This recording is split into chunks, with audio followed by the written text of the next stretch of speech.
In this modern era, we're surrounded by screens and distractions and blue light, and all these things work together to affect our brain. Humans are social creatures.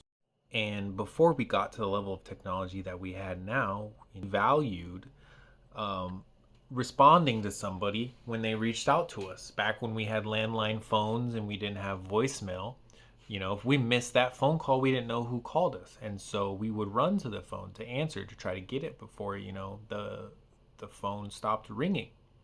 And then we went from there to email, and if somebody emailed you, you responded immediately because you didn't want to keep them waiting, right? So we respond to stimuli essentially. And now in this modern age, you're plagued with notifications on your phone, right?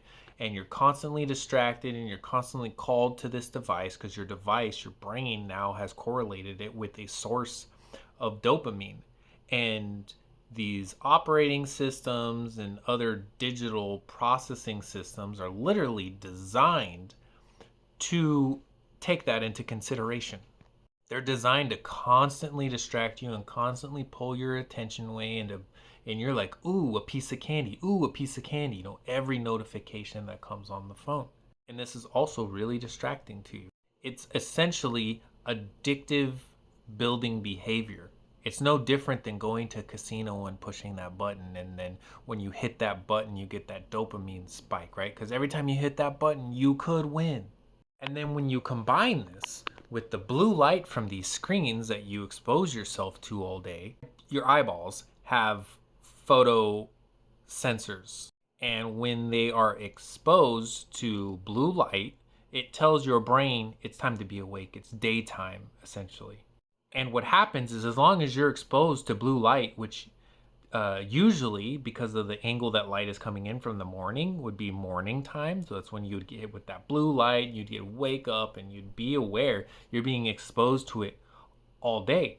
And while you're exposed to blue light, you do not produce melatonin. And melatonin is that thing your brain produces that helps you go to sleep at night. You don't get good sleep, or you have fragmented sleep, and then your brain, which normally is supposed to consolidate memory, right now that's interrupted, and then the next day you're not as functional as you were previously. And when you continue this for a long period of time, your cognitive functioning is going to go down. And when you throw that together with overstimulation, where people are watching TV and playing a video game and, I don't know, listening to an audio book at the same time, or maybe two of those things and having a conversation, you're overstimulating your brain and you're not going to retain a lot of that information. So disable the notifications on your phone. Reduce the screen time of looking at your phone. Use blue light filters. Get blue light filtering lenses in your glasses. Use the blue light reduction settings. Even reduce your time from social media. Go out and for a walk for fresh air every once in a while just to clear your mind and, take in some nature. Give your brain a break.